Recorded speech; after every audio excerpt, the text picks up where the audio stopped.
Hey guys, welcome back to the channel. I'm Sam. Welcome back to Semantics Reads and Writes.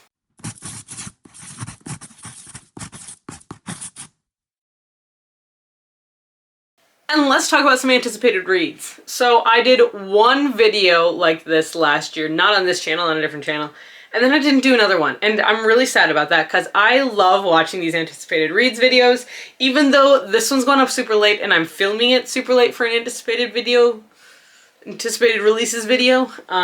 Like this is going to be covering January, February, and March for me. I'm sure there are other books that I'm not going to talk about today that are coming out.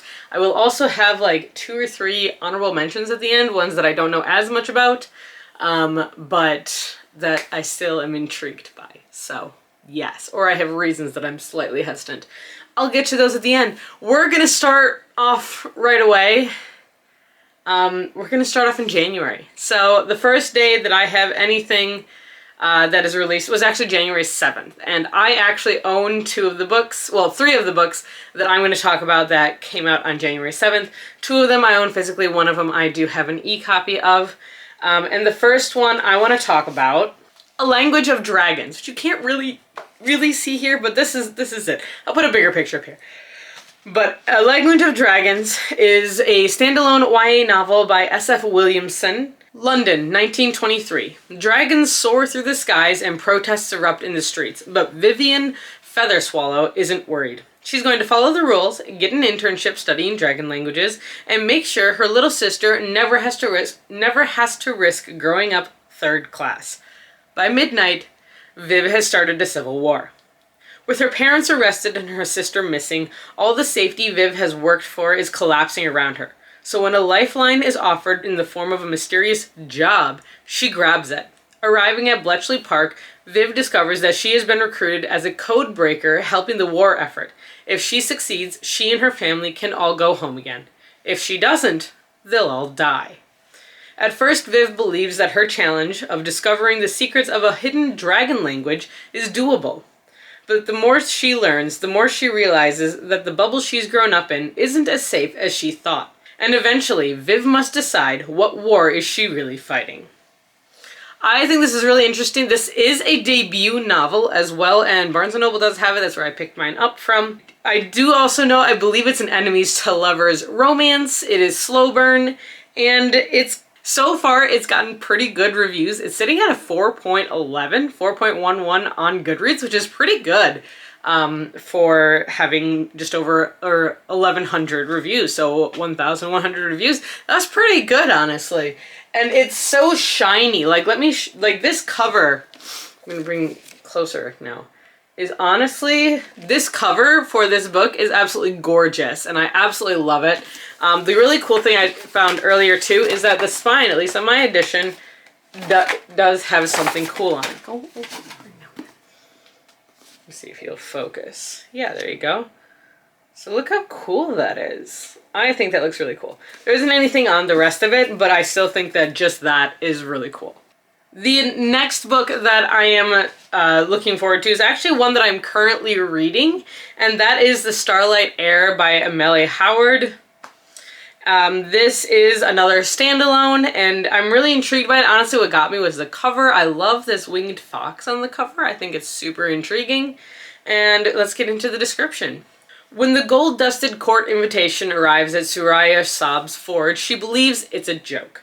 Nobles might seek her skills as a bladesmith, one of the few who can imbue her work with precious jadoo, the last source of magic in the realm, but she has no qualifications as a potential bride for the crown prince. Still, the invitation is the chance at adventure and the means to finally visit the capital city her late mother loved. But what awaits her in Kaldari is nothing she could have imagined, and fraught with danger. It's not the crown prince, but his impossibly handsome, illegitimate half-brother, Roshan, who captures her interest, and her ire. The invitation isn't a quest to find a suitable bride, but a veiled hunt for the Star Keeper, a girl rumored to hold the magic of the stars in her blood, and across the city unrest is brewing between the noble houses and the rebel militia. When the rebels attack, Suraya and Roshan find themselves on the run, trying to deny their simmering attraction and knowledge of that Suraya herself might be the Star Keeper. But Roshan is guarding secrets of his own, and with no control over the power stirring within her, Soraya has drawn the attention of a dark god, an immortal whose interest might be the biggest threat of all. So I am currently 14% of the way into this book, and it's really good. It's another YA story, but it's really well told. I really like the world building that we've gotten so far. It's not super extensive, but it's enough that I feel that I've been drawn into the world. I love the aspect of her being a bladesmith, and it's so much fun. And her best friend is honestly so interesting and just a joy. So I think this is going to be a good one. I'll be able to hopefully let you know by the end of the month, but it is definitely on my list that I'm reading this month. The next book, which is one that I am sure is going to be on a lot of people's lists, is going to be Immortal by Su Lin Tan. This is by the author who wrote Daughter of the Moon Goddess. As is now expected, this cover is amazing, absolutely gorgeous. So this is another standalone that's also coming out on January 7th. I feel bad for this one. I cannot pronounce, I've tried and I've looked, I cannot pronounce the name of the city here for some reason. I just cannot get it through my brain how it's pronounced, so I apologize ahead of time. As the heir to Tyanxia, Lion knows she must ascend to the throne and renew her kingdom's pledge to serve the immortals who once protected them from a vicious enemy. But when she is poisoned, Lion's grandfather steals an enchanted lotus to save her life. Enraged at his betrayal, the immortal queen commands the powerful god of war to attack Tyanxia. Upon her grandfather's death, Lion ascends a precarious throne, vowing to end her kingdom's obligation to the immortals. When she is summoned to the immortal realm, she seizes the opportunity to learn their secrets and to form a tenuous alliance to safeguard her people. All with the one she should fear and mistrust the most, the ruthless god of war. As they are drawn together, a treacherous attraction ignites between them, one she has to resist to not endanger all she is fighting for. But with darker forces closing in around them, and her kingdom plunged into peril, Lian must risk everything to save her people from an unspeakable fate, even if it means forging a dangerous bond with the immortal, even if it means losing her heart. All of her books that I've heard of or read have all been super intriguing plot lines, and I love how she plays with mythology and with different lines of immortality as well. So I'm very anxious to read this one too. The next book that I'm going to talk about is going to be The Stolen Queen by Fiona Davis. Fiona Davis is the author of The Spectacular, The Lions of Fifth Avenue, The Chelsea Girls. She does a lot of historical fiction, and this one just caught my eye.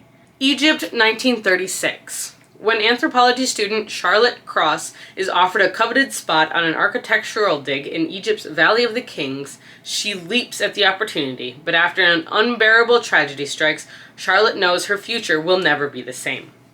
New York, 1978. 18-year-old Annie Jenkins is thrilled when she lands an opportunity to work for iconic former Vogue fashion editor Diana Vreeland, who's in the midst of organizing the famous Met Gala, hosted at the museum and known across the city as the Party of the Year. Though Annie soon realizes she'll have her work cut out for her, scrambling to meet Diana's capricious demands and exacting standards. Meanwhile, Charlotte, now leading a quiet life as the associate curator of the Met's celebrated Department of Egyptian Art, wants little to do with the upcoming gala. She's consumed with her research on Hathor, a rare female pharaoh dismissed by most other Egyptologists as unimportant.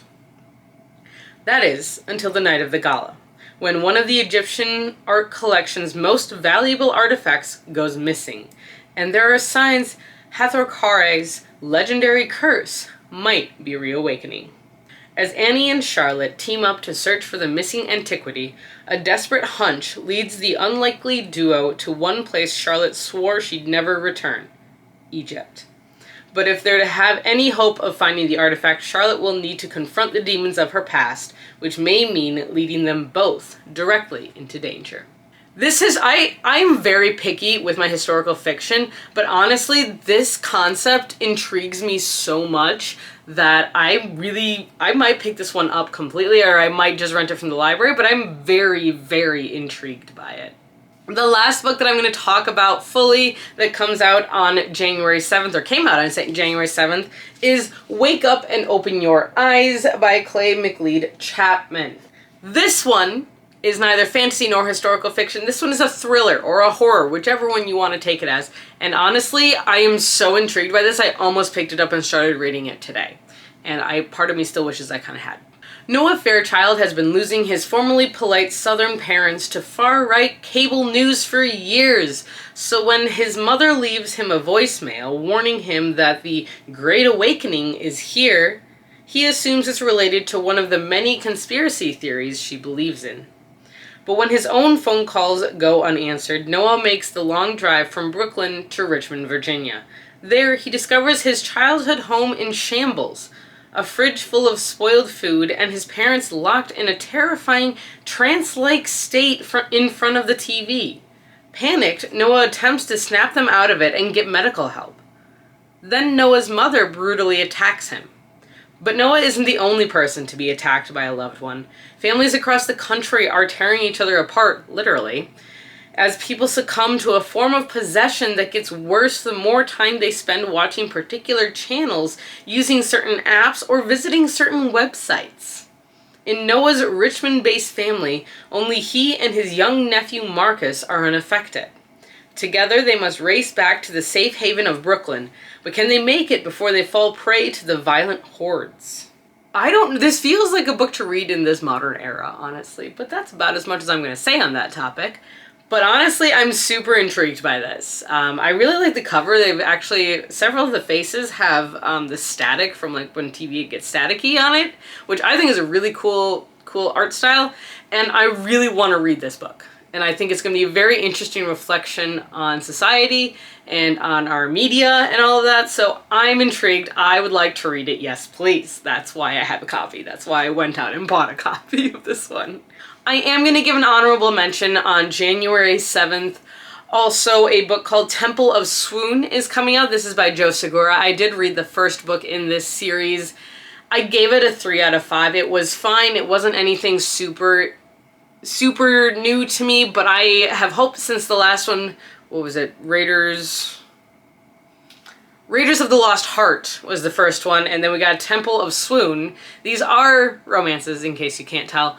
The first one was like an enemies to lovers that took place on a Mexican dig site. My cat's meowing.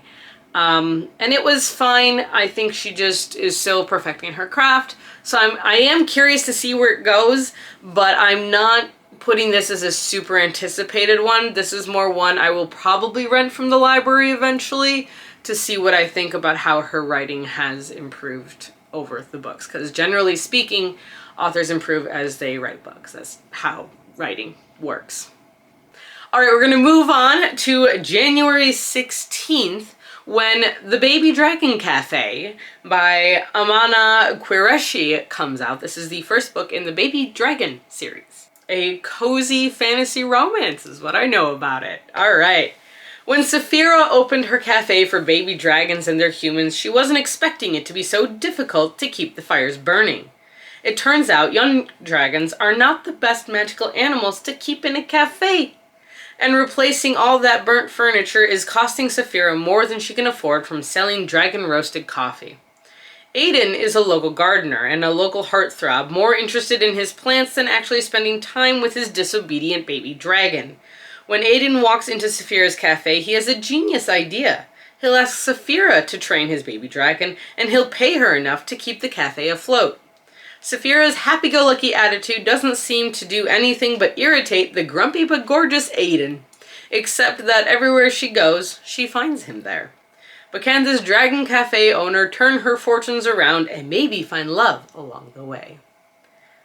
I don't know, it sounds adorable. Like, I can't get over, there are baby dragons in a cafe. It's like a cat cafe, but with baby dragons, which, yeah, that does sound like it wouldn't work very well, but I would still go. I'd wear, like, flame retardant clothing, but I would still go. Definitely. 10 out of 10 would go. Like 11 out of 10 would go. Yeah. Moving on to January 23rd, we have Cruel is the Light by Sophie Clark. This is a new epic fantasy about a demon hunter and a foot soldier. So this is a fantasy romance as well. A bloody war between demons and the Vatican has waged for more than a century, with two elite soldiers now at its center. Celine Alvea, a high-ranking exorcist running from a dark family legacy, and orphan Jules Lacroix, reunited by the Vatican and unrivaled on the battlefield. When their paths cross over a series of unprecedented demon attacks, the distrust and unwelcome attraction they have for each other is immediate. But to get to the bottom of the breaches, they strike an uneasy alliance to avoid suspicion, with Jules posing as Celine's estranged fiancé. They head to the Vatican in search of answers. But even as Celine questions who her most dangerous enemy is, Jules has begun to suspect that it's him. Now Jules' very existence challenges every truth Celine thought she knew, and suggests a terrible conspiracy at the heart of the Vatican. Unable to ignore their growing feelings, the two must make an impossible choice between love and duty. They say love conquers all, but can it win a war between demons and exorcists? Or will it tear them apart? I do think the concept of a war between demons and exorcists is a very intriguing one. I don't think I've actually read one of those. Watch, I probably have read a whole bunch of them. But I am intrigued by this one. I am interested, and I may pick this one up as well. Alright, the last book I'm going to talk about that's coming out in January is going to be The Outcast Mage by Annabelle Campbell. This is the first book in a new series called The Shattered Lands. And I actually got an arc for this one, so I'm hopefully going to be reading this one before it comes out, and I'm really excited about it. In the glass city of Amoria, magic is everything. And Nyla, student at the city's legendary academy, is running out of time to prove she can control hers. If she fails, she'll be forced into exile, relegated to a life of persecution with the other magicless hollows, or worse, be consumed by her own power. When a tragic incident further threatens her place at the academy, Nyla is saved by Hyalius Akana, the most powerful living mage. Finding Nyalia, a kindred spirit, Hyalius stakes his position at the academy on teaching her to harness her abilities. But Hyalius has many enemies, and they would love nothing more than to see Nyalia fail. Trapped in the deadly schemes of Amoria's elite, Nyalia must dig deep to discover the truth of her powers or watch the city she loves descend into civil war. For there is violence brewing on the wind, and greater powers at work. Ones who could use her powers for good, or destroy everything she's known. Honestly, part of this one is the cover. I think the cover is absolutely gorgeous, but I also kind of love these symbol-filled and mostly minimalistic covers that we've been getting. I think this one sounds really intriguing and is kind of like, it reminds me a little bit of The Book That Wouldn't Burn as far as the Academy setting and Name of the Wind as well. So I'm intrigued to see how similar it is to those two books. All right, let's jump into February. All right, so in February I have one book I'm going to talk about and one honorable mention. The book that I want to talk about comes out on February 25th, and it's called Big Name Fan by Ruthie Knox and Annie Marr. This is a romance book, a contemporary romance, but you guys know I don't read a lot of, so the fact that I'm intrigued is a good sign. This is a sapphic romance as well, so that is another thing that caught my attention. Bexley Simon and Sam Farmer aren't detectives, but they played them on TV. Well, played, past tense. The iconic cult hit that was Craven's Daughter ended 5 years ago, and their friendship died along with it. Fans were disappointed that the pair's legendary chemistry went unfulfilled, and other fans were crushed that the actual spark between actresses Bex and Sam didn't pay off either. The network never intended for two women to get romantic, in life or on screen, despite the fans, but the bigger tragedy was the loss of their dear friend, makeup artist Jen Arnott, whose accidental death cast a pall over the series' last episodes. Now the network has decided on a reunion special, and Bex and Sam are thrust together once more as hosts of a rewatch podcast that will feature favorite episodes. Their first guest, a megawatt star who played a murder victim early on, drops a bombshell. Among the millions of pixels of fanfic written about the show online, one truly prolific author known in the fiction world as the show's big name fan was an insider, almost certainly someone from the cast or crew. As the podcast moves along and the spark between Bex and Sam threatens to burn down the studio, the pair realize they're faced with two actual questions. Who is their big name fan? And was Jen's death an accident, or did someone want her dead? Shifting through clues as they question cast and crew, the duo will need to separate fact from fiction as they make their personal partnership into an unmistakable canon. This is a relatively short romance, and I like the idea of them solving a mystery. I think that's one of the things that I always enjoy more in romance books, is when there's another plot line along with it.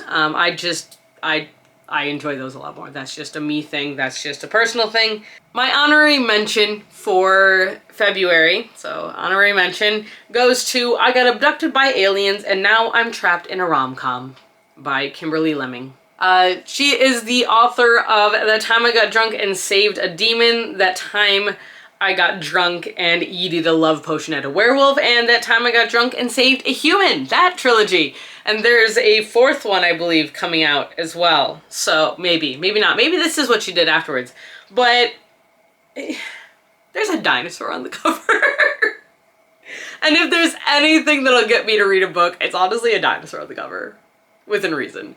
But yeah, I'm a big dinosaur person, and honestly, titles like this remind me of fan fiction, and I got started reading and writing in fan fiction. I absolutely adore it.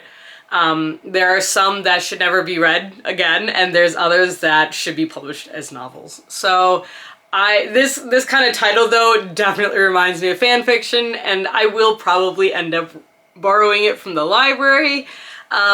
Our copies of her other books are actually very popular at the library I work at, and so I have been tempted to read them before, and I still might. I've heard they're good. I've heard they're entertaining. So there you go. That's my honorable mention. We're moving on into March. This is going to be a long video for me to edit. Don't worry, it's not just you. I hope you found a snack. On March 4th, I did want to talk about The Scorpion and the Night Blossom by Amelie Wen Zhao. Amelie Wen Zhao is the author of the Blood Heir trilogy, which is an Anastasia retelling that I absolutely loved. I loved the first one at least. This is the start of a new duology called the Three Realms duology. 9 years ago, the war between the Kingdom of Night and the Kingdom of Rivers tore An Ying's family apart, leaving her mother barely alive and a baby sister to fend for. Now the mortal realm is falling into eternal night, and beautiful ravenous demons roam the land, feasting on the flesh of humans and drinking their souls. An Ying is no longer a helpless child, though. Armed with her crescent blades and trained in the ancient art of practicing, she has decided to enter the immortal trials, which are open to any mortal who can survive the journey to the immortal realm. Those who complete the trials are granted a pill of eternal life, the one thing An Ying knows can heal her dying mother.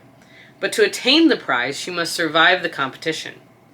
Death is common in the trials, yet oddly, An Ying finds that someone is helping her stay alive, a rival contestant. Powerful and handsome, Yu Chen is as secretive about his past as he is about his motives for protecting An Ying. The longer she survives the trials, the clearer it becomes that all is not right in the immortal realm. To save her mother and herself, An Ying will need to figure out whether she can truly trust the stranger she's falling for, or if he's the most dangerous player of all, for herself and for all the realms. I really like Amelie Wen Zhao's writing style. I love how she develops her characters, and I really liked the plot of the first book of hers that I read. So this is one that I do plan on pre-ordering, and is one that I plan on reading. I've said that before, but I do really find this very intriguing. I like the idea of it. It is compared a little bit to Game of Thrones, which I am very intrigued by. So I'm curious to see where this goes. So this next book is one that I'm also going to give an honorable mention to, and that is a book that is going to be published on March 11th. And that is, yeah, you're not getting dinner right now. It's 5 o'clock. You eat in an hour. You're fine. I promise. Te prometo, chiquita. Okay? You're fine. Do I need to kick you out? Don't rub up against my camera stand. Alright then.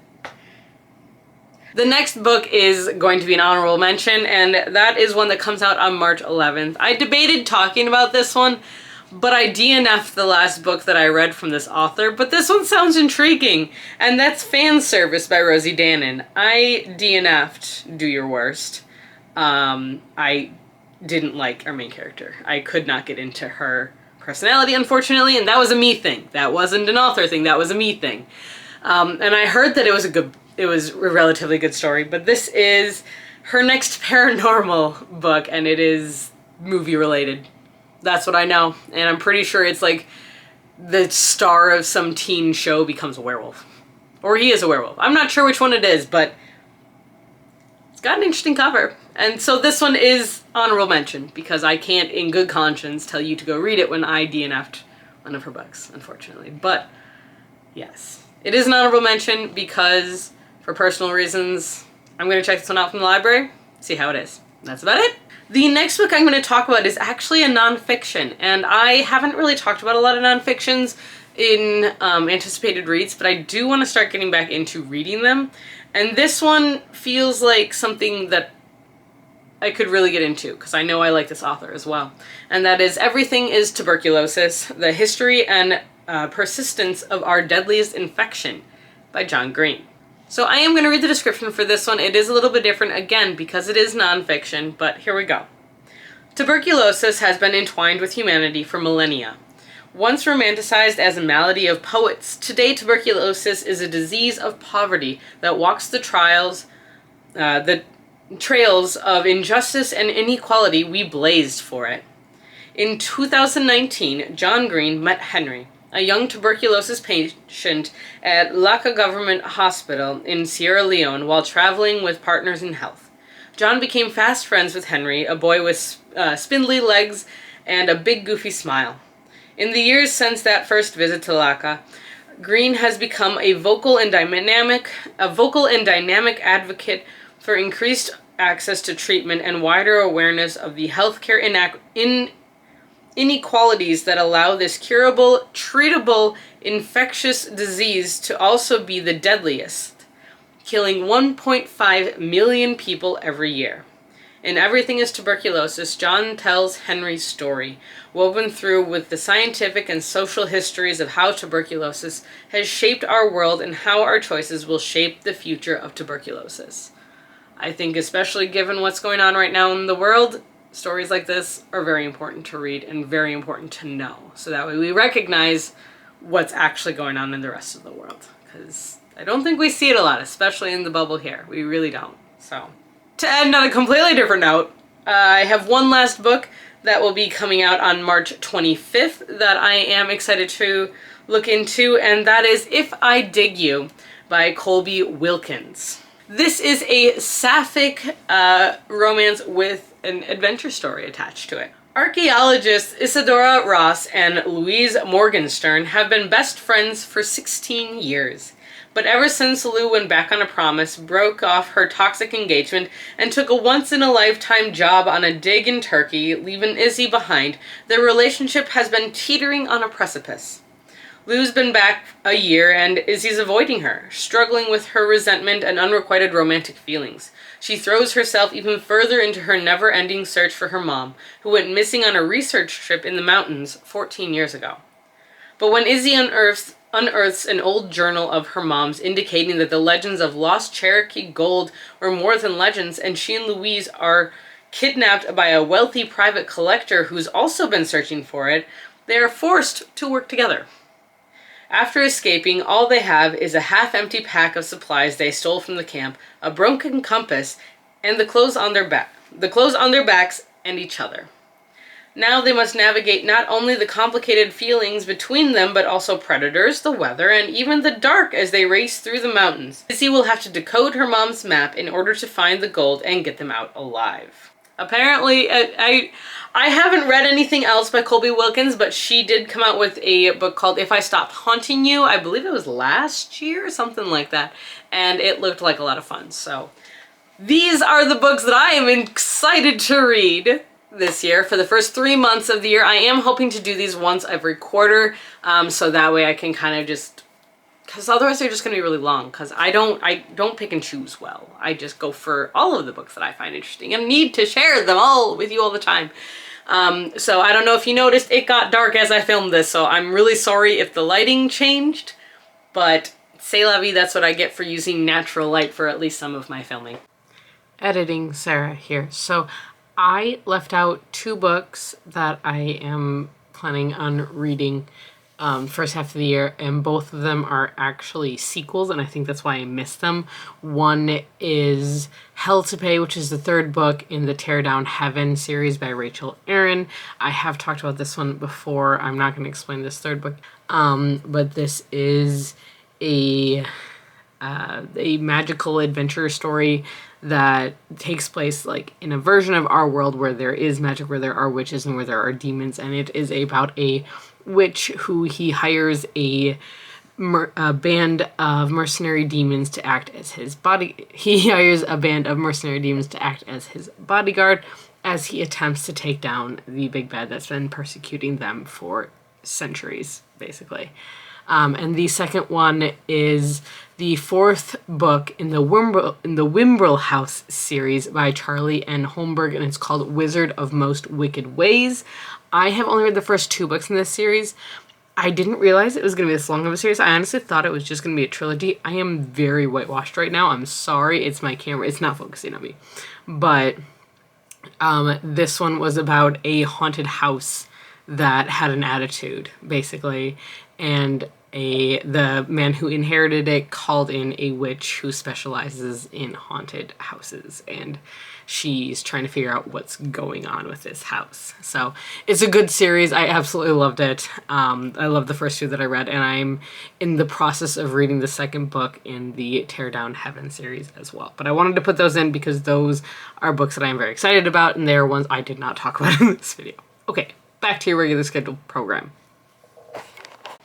But that's what I got for you guys here today. What books are you guys looking forward to? Put them down in the comments below. I'm always looking for more books to read because I have a never-ending TBR and I intend to keep it that way.